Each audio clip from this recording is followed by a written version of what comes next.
জন্মাষ্টমী উপলক্ষে আমি এই ঘাগরাটা আমার কালাচাঁদের জন্য বানিয়েছিলাম। ছোট থেকে বরাবরই আমি কিন্তু নিজের হাতেই প্রভুর জন্য কিছু বানাতে পছন্দ করি।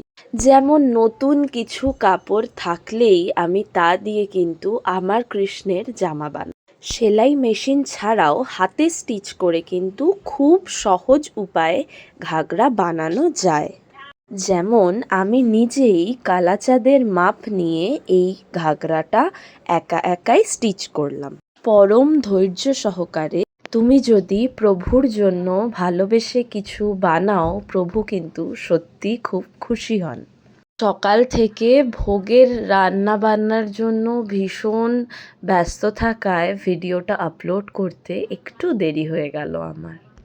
কালকের দিনটা কিন্তু আমার দারুণ কেটেছে। তোমাদের দেখিয়ে দিই কালাচাঁদকে কেমন লাগছিল এই জামাটা পরে। কাল প্রভুকে অনেক সময় নিয়ে সুন্দর করে আমি সাজিয়েছিলাম। যতটা পেরেছি মা আর আমি মিলে গুছিয়ে প্রভুকে দিয়েছি। যে প্রভুকে জামাটা পরিয়েছি, কেমন লাগছে অবশ্যই জানিও কমেন্টে। আর আমি এই উত্তরীয়টাও বানিয়ে দিয়েছিলাম, ওই কাপড়টাই কেটে ওড়নার মতো একটুখানি। দুপুরে বাবা ভোগ উৎসর্গ করতে বসেছিল।